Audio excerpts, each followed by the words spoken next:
الله الرحمن الرحيم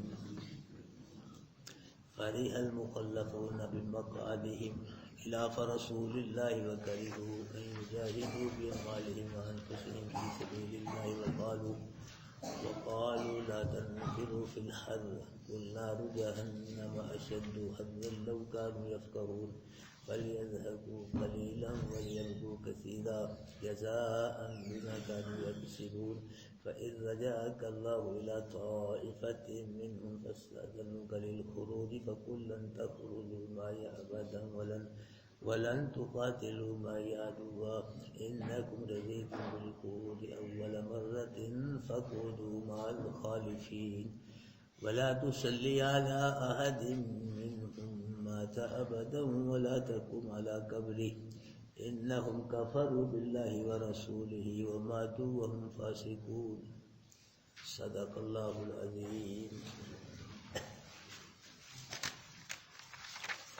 حضرات محترم، اللہ پاک نے فرمایا کہ محبوب ان منافقوں کے لیے آپ بخشش مانگیں یا نہ مانگیں، 70 مرتبہ بھی آپ ان کے لیے بخشش مانگے تو اللہ پاک ان کو ہرگز معاف نہیں کرے گا. یہاں سے ایک بات تو یہ سامنے آتی ہے کہ اللہ کے نبی صلی اللہ علیہ وسلم مختار کل نہیں. اگر اللہ کے نبی مختار کل ہوتے تو منافقوں کے لیے استغفار کر کے اللہ پاک سے منافقوں کو بخشوا لیتے. تو دوسری بات یہ ہے کہ لوگ کہتے ہیں کہ اللہ کے پکڑے چھڑا لے محمد صلی اللہ علیہ وسلم، اور محمد کے پکڑے چھڑا کوئی نہیں سکتا. اللہ پاک کیا فرما رہے ہیں کہ محبوب اگر تو 70 مرتبہ بھی ان منافقوں کے حق میں استغفار کرے تو اللہ ان کو کبھی بھی معاف نہیں کرے گا. تو معلوم ہو یہ شعر جو ہے یہ جھوٹا ہے، شرکیہ شعر ہے. اللہ کا قرآن کیا ہے؟ سچا ہے. اللہ کا قرآن سچا ہے. میرے بھائیو، اللہ کے نبی صلی اللہ علیہ وسلم کی بخشش کی، شفاعت کی امید رکھو اور دعا بھی مانگنی چاہیے کہ اللہ پاک ہم سب کو اپنے محبوب کی شفاعت نصیب فرمائے. دن قیامت کے اللہ کے محبوب اللہ کے حکم سے اپنی امت کی شفاعت فرمائیں گے. اللہ پاک اپنے محبوب کی شفاعت کو قبول فرما کے اپنے محبوب کی امت کو چھوڑیں گے، جہنم سے آزاد کریں گے. لیکن اللہ اس کو ہی چھوڑے گا جو اللہ کو چھوڑنا منظور ہوا. جو اللہ کو چھوڑنا منظور نہ ہوا، پیغمبر بھی معافی مانگے اللہ معاف نہیں کرتا.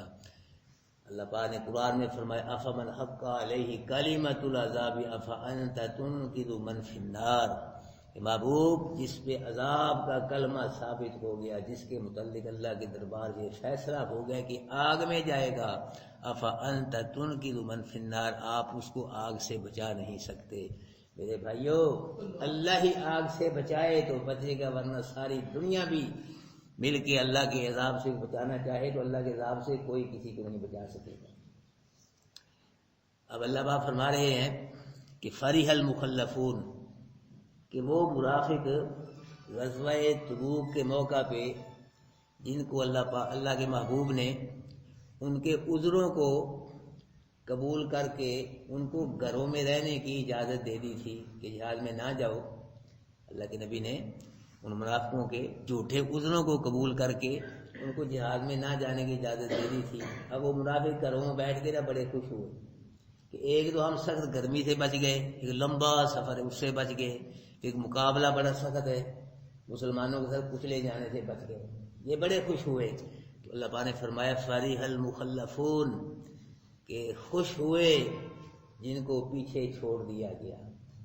یہ چھوڑے نہیں گئے بلکہ ان کو چھوڑ دیا گیا، پیچھے رہے نہیں، ان کو چھوڑ دیا گیا پیچھے. اللہ پاک نے قدم کر دیا، ریجیکٹ کر دیا. اللہ پاک نے ان کو توفیق ہی نہیں دی اللہ کے رسول کے ساتھ جہاد میں جائیں. تو فرح المخلفون، خوش ہوئے جن کو پیچھے چھوڑ دیا گیا، بقعدہم، اپنے گھروں میں بیٹھنے کی وجہ سے، خلاف رسول اللہ، رسول اللہ صلی اللہ علیہ وسلم کے غزوہ تبوک میں چلے جانے کے بعد. یہ بڑے لوگ خوش ہوئے کہ بہت اچھا ہو گیا، ورنہ ہم بھی مارے جاتے. اللہ وکرہوا ان یجاہدوا باموالہم وانفسہم فی سبیل اللہ، اور انہوں نے پسند نہ کیا یہ کہ جہاد کریں یہ اپنے مالوں کے ساتھ اور اپنے نفسوں کے ساتھ اللہ کے راستے میں۔ ایمان والے ہوتے تو پسند کرتے جہاد کو، جب ایمان ہی ان کے پلے نہیں تھا تو جہاد کو کیسے پسند کرتے۔ وقالوا لا تنفروا فی الحر، اور انہوں نے کہا منافقوں نے کہ گرمی میں نہ نکلو، گرمی میں نہ نکلو، بڑی تکلیف ہوگی۔ خود بھی نہیں گئے اور لوگوں کو بھی کیا کیا، منع کیا، روکا کیا کہ گرمی میں نہ نکلو، بڑی تکلیف ہوگی۔ اللہ پاک نے فرمایا قل نار جہنم اشد حرا، محبوب اعلان کر دو کہ جہنم کی آگ کی گرمی اس سے زیادہ سخت ہے۔ یہ تو کچھ بھی نہیں گرمی، جہنم کی آگ کی گرمی بڑی سخت ہے، اور یہ گرمی برداشت نہیں کر سکتے، وہ جہنم کی گرمی کیسے برداشت کرو گے؟ اللہ کے نبی نے فرمایا کہ یہ جو دنیا کی آگ ہے نا، یہ اس آگ سے، جہنم کی آگ سے 70 حصے کم ہے، یہ 70 حصے کم اس میں تپش حرارت ہے۔ وہ جو آگ ہے جہنم کی اس سے 70 حصے زیادہ تیز ہے، اور پھر یہ بھی اللہ کے نبی نے فرمایا اس آگ کو، یہ کم بھی ہے 70 حصے اس آگ سے، اور 2 مرتبہ اس کو سمندر کے اندر بجھایا گیا ہے، سمندر کے اندر اس آگ کو بجھایا گیا ہے۔ اگر بجھایا نہ جاتا تو اس سے کوئی بھی فائدہ حاصل نہ ہوتا، آگ سے ہر چیز کو جلا کے رکھ دیتی، وہ آگ اتنی سخت ہے میرے بھائیو۔ یہ بھی حدیث میں آتا ہے کہ اللہ پاک نے جہنم میں 1000 سال تک آگ جلائی، حدیث ہے، تو آگ کا رنگ کیا ہو گیا؟ سرخ ہو گیا، 1000 سال جلنے کی وجہ سے سرخ رنگ ہو گیا۔ پھر اللہ پاک نے جہنم میں 1000 سال آگ جلائی، جس کی وجہ سے جہنم آگ کا رنگ جو وہ سفید ہو گیا۔ پھر اللہ پاک نے جہنم میں 1000 سال آگ جلائی، جس کی وجہ سے جہنم کا رنگ سے آگ کا رنگ سیاہ ہو گیا۔ فرمایا فَهُوَ سَوْدَاءُ مُظْلِمَةٌ، اب وہ اندھیری کوٹڑی بنی ہوئی ہے۔ یہ بھی اللہ کے نبی کی حدیث ہے کہ دن قیامت کے ایک ایسا آدمی ہوگا جہنمی، اس کو آگ کی جوتیاں پہنائی جائیں گی، آگ کی جوتیوں کی وجہ سے اس کا سر ایسے جوش مارے گا جیسے ہنڈی جوش مارتی ہے، وہ سمجھے گا مجھ کو سب سے زیادہ عذاب ہو رہا ہے، حالانکہ ان کو اس کو سب سے زیادہ ہلکا عذاب ہوگا۔ اللہ کے نبی کا یہ بھی فرمان ہے کہ دنیا میں جو آدمی سب سے زیادہ خوشحال رہا ہوگا، کبھی غم آئے نہیں ہوگا اس پہ، اس کو جہنم میں غوطہ دیا جائے گا۔ اس کو دنیا میں کبھی ذرہ برابر ہی پریشان نہیں، خوشی، تو اس کو جہنم میں غوطہ دیا جائے گا۔ پھر باہر نکالا جائے، پوچھا جائے گا کیا حال ہے، وہ کہے گا مجھے اللہ کی قسم مجھ سے زیادہ بدحال اور رہائی ہوئی ایک غوطے کی وجہ سے۔ اور جو دنیا کے اندر سب سے زیادہ پریشان بدحال رہا ہوگا، اس کو جنت کے اندر ایک غوطہ دیا جائے گا۔ تو پوچھا جائے گا کیا حال ہے، تو وہ کہے گا یہ اللہ کی قسم مجھ سے زیادہ خوشحال اور رہائی ہوئی۔ میرے بھائیو، جنت جو ہے یہ اللہ پاک کی رضا ہے، اور جہنم اللہ پاک کی ناراضگی ہے۔ ساری دنیا کی آپ خوشیاں، مسرتیں، راحتیں اکٹھی کر لے، جنت کے ایک لمحہ خوشی کے برابر نہیں ہو سکتی، اور ساری دنیا کی پریشانیاں، غمیاں، تکلیفیں آپ اکٹھی کر لیں، جہنم کے ایک لمحہ پریشانی کے برابر نہیں ہو سکتی۔ اللہ کے نبی کی یہ بھی حدیث ہے کہ اگر کسی مسجد میں 1,00,000 سے زائد لوگوں کو اکٹھا کر لیا جائے، جمع کر لیا جائے، اور ان میں ایک جہنمی بھی ہو، اور پھر وہ جہنمی جب سانس لے، صرف ایک سانس، اس کی ایک سانس کی تپش کی وجہ سے سارے لوگ ہی مر جائیں، ایک بھی زندہ نہ رہے۔ حضرت اسمی رحمۃ اللہ علیہ، اللہ کے بندے بزرگ ہوئے ہیں، تو یہ مکے میں رہتے تھے، تو رمضان شریف کا مہینہ آ گیا گرمی میں، تو انہوں نے پروگرام بنایا بھی یہاں تو گرمی ہے مکے میں، تو طائف میں چلتے ہیں، وہ ٹھنڈا علاقے، وہاں جا کے روزے رکھیں گے، گرمی سے بچ جائیں گے۔ تو سواری پہ بیٹھ کے جا رہے تھے ادھر کو طائف، آگے سے بدو آ گیا، الیکس رہ کے بعد بدو نے پوچھا حضرت صاحب کہاں جا رہے کہ بھائی میں طائف میں جا رہا ہوں تاکہ ٹھنڈک میں روزے رکھوں اور مکے کی گرمی سے بچ جاؤں۔ بدو نے کہا کہ میں طائف کو چھوڑ کے مکے جا رہا ہوں تاکہ مکے کی گرمی میں روزے رکھوں، اللہ اس گرمی سے بچا لے، جہنم کی گرمی سے بچا لے۔ اللہ پاک یہ اپنی اپنی پسند، اپنا اپنا خیال۔ تو اللہ پاک فرما رہے ہیں یہاں کہ ان منافقوں نے کیا کہا، لا تنفروا فی الحر، کہ گرمی میں نہ نکلو، بڑی تکلیف ہوگی۔ قل نار جہنم اشد حرا، بابو فرما دو کہ جہنم کی آگ جو ہے نا اس گرمی سے زیادہ سخت ہے۔ لو کانوا یفقہون، اگر یہ منافق سمجھ دے جہنم کی آگ کو، اور یہ سمجھتے کہ منافقت کی وجہ سے اور جہاد میں نہ جانے کی وجہ سے ہم جہنم میں جائیں گے، تو کبھی بھی جہاد سے پیچھے نہ ہٹ گئے۔ اس لیے ہٹ گئے ان کو پتہ ہی نہیں، یہ سمجھے نہیں جہنم کی آگ کیا ہے۔ فَلْيَضْحَكُوا قَلِيلًا وَلْيَبْكُوا كَثِيرًا، فَلْيَضْحَكُوا قَلِيلًا وَلْيَبْكُوا كَثِيرًا، اللہ پاک نے فرمایا منافقو ہنسو کم اور روو زیادہ، ہنسو کم روو زیادہ۔ یہ دنیا میں ہنس لو تھوڑا سا، پھر آخرت میں روتے ہی رہو گے، ہمیشہ روتے رہو گے۔ اس میں آتا ہے کہ جہنم میں اتنا روئیں گے، اتنے آنسو بہائیں گے کہ ان کے آنسو میں کشتیاں چل سکتی ہیں، کشتیاں۔ آنسو ختم ہو جائیں گے، پھر خون کے آنسو روئیں گے، وہ بھی ختم ہو جائیں گے۔ فرشتے کہو گے اتنے رون ڈے ہو مرن ڈے ہو، جتنے رونا سے اتنے روئے نہیں، ان رو رہے ہو کیا فائدہ ہے رونے کا؟ یہ رو رہے ہو کیا فائدہ اس کا؟ جہاں رونا تھا اور جہاں تمہارے رونے کا مول پانا تھا اللہ پاک نے، وہاں تو روئے نہیں تم دنیا کے، وہاں روتے۔ میرے بھائیو رونا پڑے گا، یہاں اللہ کے ڈر سے رو لو تو یہ رونا قیمتی بنے گا، اگر دن قیامت کے رو گے اللہ کا عذاب، اس کا کوئی قیمت کوئی مجھے نہیں پڑے گا۔ رونا پڑنا وہاں رو لو، یہاں رو لو، یہاں رو گے۔ اللہ کے نبی نے فرمایا جو آنکھ اللہ کے ڈر سے روتی ہے، خوف سے آنسو بہاتی ہے، اور وہ آنکھ جو اللہ کے راستے میں پہرا دیتی ہے، اللہ نے ان دونوں آنکھوں پہ جہنم حرام کر دی ہے۔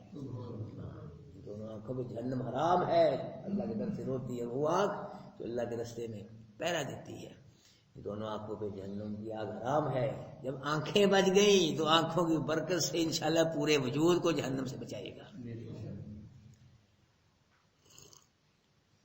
جزاء بما كانوا يكسبون، ہاں حدیث اللہ کے نبی نے فرمایا لیس شیء احب الی اللہ من قطرتین، کہ دو قطرے اللہ پاک کو بڑے پسند ہیں، دو قطرے، ایک وہ خون کا قطرہ جو مجاہد فی سبیل اللہ کے وجود سے میدان جہاد میں نکلتا ہے، اور وہ آنسو کا قطرہ جو کسی گناہ گار کی آنکھ سے اللہ کے ڈر سے اللہ کے خوف سے نکلتا ہے۔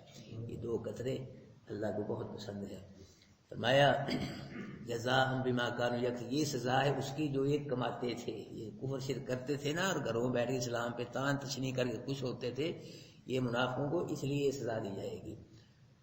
فَإِذْ رَجَعَكَ اللَّهُ إِلَىٰ طَائِفَةٍ مِّنْهُمْ، پس اگر لوٹائے اللہ پاک آپ کو طرف ایسی جماعت کی، منہم ان سے، ان منافقوں سے، مطلب یہ ہے کہ جب آپ خیر وفیر کے ساتھ محبوب طائف سے واپس مدینہ تشریف لائیں گے، تو مدینہ تشریف لا کے پھر اگر آپ کو جہاد کرنے کی ضرورت پیش آ جائے، جنگ میں جانا پڑ جائے، تو پھر فاستأذنوک للخروج، پھر اس وقت منافق آپ سے نکلنے کی، میدان جہاد میں نکلنے کی اجازت مانگے، یعنی آپ تبوک سے واپس تشریف لے خیر وفیر کے ساتھ، مدینے میں آ کے پھر آپ کو جنگ میں جانا پڑ جائے، جنگ کرنی پڑ جائے، تو پھر کیا کرے منافق، کیا کرے اس جنگ میں جانے کی آپ سے کیا مانگے؟ اجازت مانگی، ہم بھی چلیں گے، ہمیں اجازت دو۔ جی پھر کیا کہا؟ فَقُلْ لَن تَخْرَجُوا مَعِيَ، آپ کہہ دیں کہ ہرگز نہ نکلو ساتھ میرے کبھی بھی، وَلَن تُقَاتِلُوا مَعِيَ عَدُوًّا، اور نہ لڑائی کرو ساتھ میرے دشمنوں سے، میرے ساتھ جانے کی کوئی ضرورت نہیں، نہ میرے ساتھ ہمارے دشمنوں سے لڑنے کی کوئی ضرورت کیوں؟ اِنَّكُمْ رَضِيتُمْ بِالْقُعُودِ أَوَّلَ، بے شک تم نے پسند کیا پہلے ہی مرتبہ بیٹھنا، اور تم پہلے ہی مرتبہ بیٹھنا پسند کر لیا تم نے، تو فَقْعُدُوا مَعَ الْقَاعِدِينَ، اب کیا کرو؟ پیچھے رہنے والوں کے ساتھ بیٹھ جاؤ، جو بچے بوڑھے عورتیں بیٹھی ہیں ان کے ساتھ تم بھی بیٹھ جاؤ۔ اللہ اکبر کبیر۔ اللہ پاک کی شان دیکھو کہ ابو جہل پکا بے ایمان کافر، اس کا بیٹا اکرمہ نبی کا پکا صحابی، ابو جہل اللہ کے نبی کا بدترین دشمن، اور یہ اس کا بیٹا حضرت اکرمہ رضی اللہ تعالیٰ عنہ اللہ کے نبی کا پکا صحابی، پکا مومن۔ عبداللہ بن ابی یہ پکا منافق، اور اس کا بیٹا عبداللہ پکا نبی کا صحابی، تو یہ مر گیا عبداللہ بن ابی، تو اس کا بیٹا جو تھا یہ پکا صحابی، اللہ کے نبی سے محبت کرنے والا تھا، پکا مومن تھا، تو اس نے عرض کی اللہ کے نبی اپنی قمیص اپنا کرتا مجھے دے دیں تو میں اپنے ابو کو پہنا دیتا ہوں تاکہ میرے ابو کی بخشش ہو جائے۔ تو اللہ کے نبی نے اپنا کرتا اس کو دے دیا، اس لیے دیا تاکہ اس کی دل جوئی ہو صحابی کی، عبداللہ اللہ کے نبی کے صحابہ تھا. اور دوسری یہ بات کہ ہو سکتا ہے اس اخلاق سے متاثر ہو کے عبداللہ بن ابی کے قبیلے کے جو لوگ ہیں وہ مسلمان ہو جائیں. تیسری وجہ یہ اس لیے کرتا دیا کہ جنگ بدر میں اللہ کے نبی صلی اللہ علیہ وسلم کا چچا حضرت عباس کوئی مسلمان نہیں ہو رہا، وہ بھی گرفتار ہوا تھا، تو اس کے وجود میں کرتا نہیں تھا. پیچھے تو پہن کے آیا ہوگا کرتا، لڑائی میں کرتا پھٹ گیا، کرتا نہیں تھا.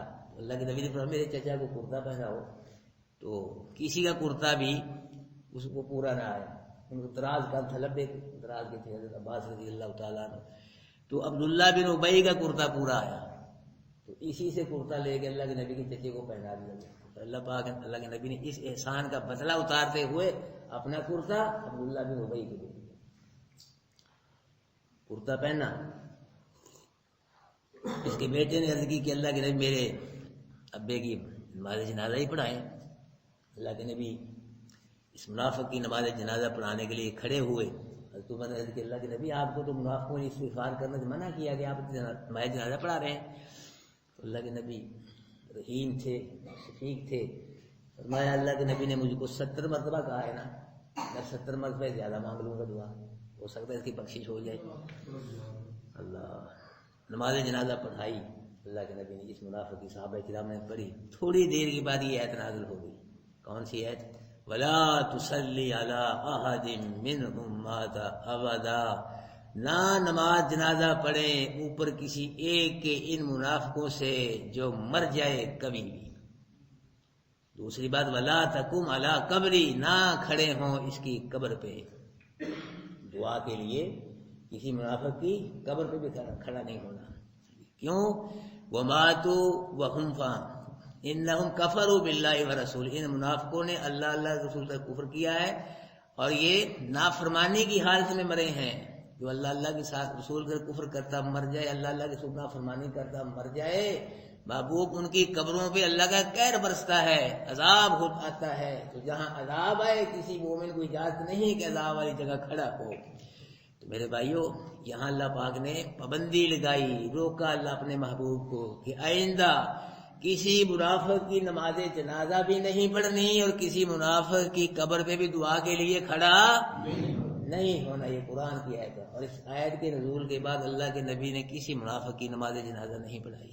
میرے بھائیو یہاں اللہ پاک نے منع کیا اپنے نبی کو، اپنے نبی پابندی لگائی کہ لا تصلی علی احد منہم مات ابدا ولا تقم علی قبر. محبوب آئندہ کے لیے کبھی بھی کسی منافق کی نماز جنازہ بھی نہیں پڑھنی اور دعا کے لیے کسی منافق کی قبر پہ بھی کھڑا نہیں ہونا. عقیدہ بناؤ، روکا اس کو جاتا ہے، پابندی اس پہ لگائی جاتی ہے جو مختار کل نہ ہو. جو مختار کل ہوتا ہے وہ سب کو روکتا ہے، اسے روکنے والا کوئی نہیں ہوتا. تو مختار کل کون ہے بھائی؟ کلی اختیار کس کے پاس ہے؟ اللہ جو چاہے کرے، اللہ کو کوئی نہیں روک سکتا. کسی کو مارے، کسی کو پیدا کرے، کسی کو صحت دے، کسی کو بیمار کر دے، کسی کو بدحال کر دے، کسی کو خوشحال کر دے، کسی کو فتح دے دے، کسی کو شکست دے دے، کسی پہ رزق کا دروازہ کھول دے، کسی پہ تنگ کر دے. چاہے بارش برسائے نہ برسائے، ہوا چلائے نہ چلائے، اللہ کوئی پوچھنے والا نہیں ہے. کیونکہ اللہ کیا ہے؟ مختار کل ہے. کل اختیار کس کے پاس ہے؟ اللہ کے پاس ہے. دوسری بات یہ کہ اللہ کے نبی کے تبرکات اور نبی کی نسبت اس کو فائدہ دیتی ہے جس کا عقیدہ نبی والا ہے، جس کے کام نبی والے ہیں. یاد رکھنا. ایک تو اس آیت یہ پتہ چل رہا ہے ان آیتوں سے کہ مختار کل صرف کون ہے؟ اللہ ہے. اللہ جو چاہے کرے. اور دوسری بات یہ کہ نبی کے تبرکات، یہ کرتا جو اللہ کے نبی نہیں ہے، یہ برکت والی کرتا تھا. نبی کے کرتے سے زیادہ قیمتی کس کا کرتا ہو سکتا ہے؟ پہنایا اس کو، نہیں فائدہ دیا. نبی کے تبرکات اور نبی کی نسبت اس کو فائدہ دے گی جس کا عقیدہ نبی والا ہے، جس کے کام نبی والے ہیں. جس کا عقیدہ نبی والا نہیں، جس کے کام نبی والے نہیں، نہ اس کو نبی کے تبرکات فائدہ دے سکتے ہیں، نہ نبی کی نسبت فائدہ دے سکتی ہے. حضرت نوح علیہ السلام کے بیٹے کو نوح علیہ السلام کی نسبت نے کوئی فائدہ نہیں دیا. دیا فائدہ؟ جہنم میں گیا۔ حضرت نوح علیہ السلام کی بیوی کو نوح علیہ السلام کی نسبت نے کوئی فائدہ نہیں دیا، حضرت لوط علیہ السلام کی بیوی کو لوط علیہ السلام کی نسبت نے، نبی کی نسبت نے کوئی فائدہ نہیں دیا، حضرت ابراہیم علیہ السلام کے والد آزر کو ابراہیم علیہ السلام کی نسبت کا کوئی فائدہ نہیں دیا، کوئی کام نہیں آئی۔ حضرت ابراہیم علیہ السلام کے والد ابراہیم علیہ السلام کی نسبت ابراہیم علیہ السلام کے والد کے کوئی کام نہیں آئی، اور اللہ کے نبی کے چچا کو اللہ کے نبی کی نسبت نے بھی کوئی فائدہ نہیں دیا۔ اور اب بھی لوگ ہمارے لوگ نام رکھتے ہیں، صدیقی، فاروقی، علوی رکھتے ہیں نا جی، عثمانی، مجددی، کلندری، چشتی، جیلانی کی رکھتے ہیں۔ یہ نسبتیں پھر کام آئیں گی، فائدہ دے گی بھائی، جب ان اللہ کے بندوں والا عقیدہ اور ان اللہ کے بندوں والے عمل ہوں گے۔ اگر ان اللہ کے بندوں والا عقیدہ نہ ہوا، عمل نہ ہوئے، تو ان کی نسبتیں کام نہیں آئیں گی۔ یاد رکھنا، کئی لوگ اللہ کے رسول صلی اللہ علیہ وسلم سے تعلق قائم کرنا کی کوشش کرتے ہیں۔ میں کہتا ہوں پہلے اللہ کے ساتھ تعلق قائم کرو، جب اللہ کے ساتھ تعلق قائم ہوگا نا، پھر اللہ توفیق دے دے گا، اللہ کے رسول کے ساتھ بھی تعلق پیدا ہو جائے گا، پھر قرآن کے ساتھ بھی تعلق پیدا ہوگا۔ اگر اللہ کے ساتھ تعلق پیدا نہ ہوا تو نہ اللہ کے رسول کے ساتھ تعلق قائم ہو سکتا ہے، نہ قرآن کے ساتھ تعلق قائم ہو سکتا ہے۔ اللہ کا مقام پہلے ہے، رسول اللہ کا مقام بعد میں ہے۔ یاد رکھنا، اللہ کا مقام کیا ہے؟ پہلے ہے، اور اللہ کے رسول کا مقام کیا ہے؟ بعد میں ہے۔ کلمے میں دیکھو کیا ہے، لا الہ الا اللہ محمد، پہلے اللہ کا مقام ہے، پہلے اللہ کا ذکر ہے، پھر بعد میں رسول اللہ کا ذکر ہے۔ اذان میں کیا ہے؟ اشہد ان لا الہ الا اللہ، پہلے اللہ کا ذکر ہے، پھر اشہد ان محمد اللہ کے رسول کا ذکر ہے۔ تکبیر میں دیکھ رہے ہیں کہ پہلے اللہ کا مقام ہے، پھر اللہ کے رسول کا مقام۔ نماز میں پہلے اللہ کا ذکر ہے، پھر اللہ کے رسول کا ذکر ہے۔ قبر میں من ربو کا 10 ہوئے داتا کنو منیا، من نبیو کا 10 ہوئے نبی کنو منیا۔ قبر میں پہلے اللہ کا ذکر ہے، اللہ کا نام ہے، اور پھر رسول اللہ کا نام ہے۔ تو میرے بھائیوں، لگاؤ تو لو، اپنی رب سے لگاؤ، جھکاؤ تو سر اس کے آگے جھکاؤ، اسی پر ہمیشہ بھروسہ کرو تم، اسی کی طلب میں مرو گرم مرو تم، مبرہ ہے شرکت سے اس کی خدائی، نہیں اس کے آگے کسی کو بڑائی۔ وہ بڑا ہے کہ نا؟ وہ بڑا ہے کیا؟ اللہ اکبر، اللہ سب سے بڑا ہے، اللہ سب سے بڑا ہے، کوئی بڑا نہیں۔ نبی ولی بڑے نہیں ہیں، بڑا کون ہے؟ اللہ علم میں سب سے بڑا ہے، اللہ علم میں سب سے بڑا ہے، اللہ قدرت میں سب سے بڑا ہے، اللہ عزت میں سب سے بڑا ہے، اللہ سخاوت میں سب سے بڑا ہے۔ وَلَهُ الْكِبْرِيَاءُ فِي السَّمَاوَاتِ وَالْأَرْضِ، آسمانوں اور زمینوں میں اگر بڑائی ہے تو کس کی بڑائی ہے؟ اللہ اسی عقیدے پہ ہم کو قائم دائم رکھے۔ فَرِحَ الْمُخَلَّفُونَ، خوش ہوئے جن کو پیچھے چھوڑ دیا گیا، بِمَقْعَدِهِمْ، اپنے گھروں میں بیٹھنے کی وجہ سے، خلاف رسول اللہ صلی اللہ علیہ وسلم کے غزوہ تبوک میں چلے جانے کے بعد، وَكَرِهُ، اور انہوں نے پسند نہ کیا، أَن يُجَاهِدُوا، کہ جہاد کرے، وہ بھی اموالی، اپنے مالوں کے ساتھ، اپنے نفسوں کے ساتھ اللہ کے راستے میں۔ وَقَالُوا لَا تَنْفِرُوا فِي الْحَرِّ، اور کہا انہوں نے نہ نکلو گرمی میں، قُلْ نَارُ جَهَنَّمَ أَشَدُّ حَرًّا، آپ کہتے ہیں کہ جہنم کی آگ کی جو گرمی ہے اس سے زیادہ سخت ہے۔ لو کانوا یفقاش کی ہوتے منافق سمجھتے، فلیضحکوا قلیلا، فرمایا ہنسو کم، ولیبکوا کثیرا، زیادہ رو، جزاء بما کانوا یکسبون، یہ سزا ہے اس کی جو تھے یہ کماتے۔ فاذا جاءک اللہ، پس اگر لوٹائے اللہ آپ کو، الی طائفۃ منهم، منافقوں کی ایک جماعت کی طرف، فاستاذنوک، بس اجازت مانگے منافق آپ سے، للخروج واسطے نکلے کے، فقل لن تخرجوا، بس کہتے ہیں ہرگز نہ نکلو مائیہ ساتھ میرے، ابدا کبھی بھی، ولن تقاتلوا مائیہ عدو، اور ہرگز نہ لڑائی کرو ساتھ میرے دشمنوں سے۔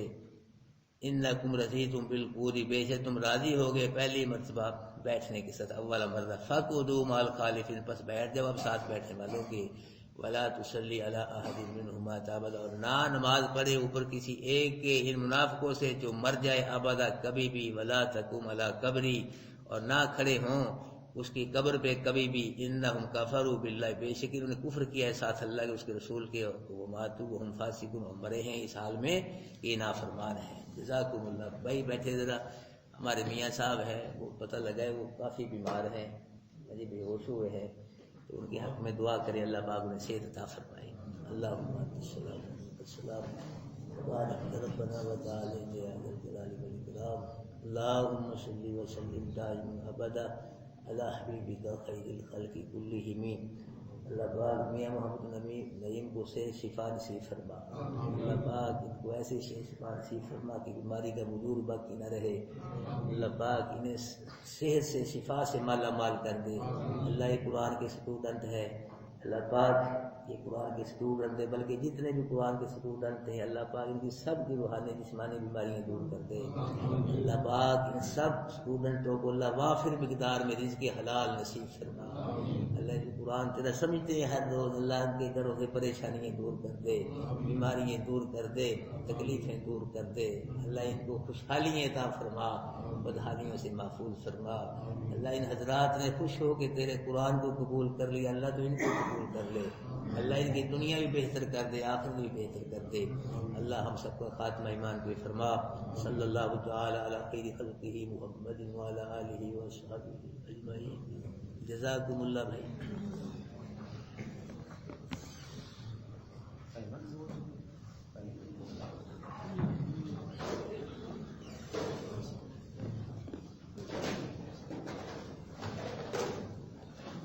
بھائی کتنے میں تھا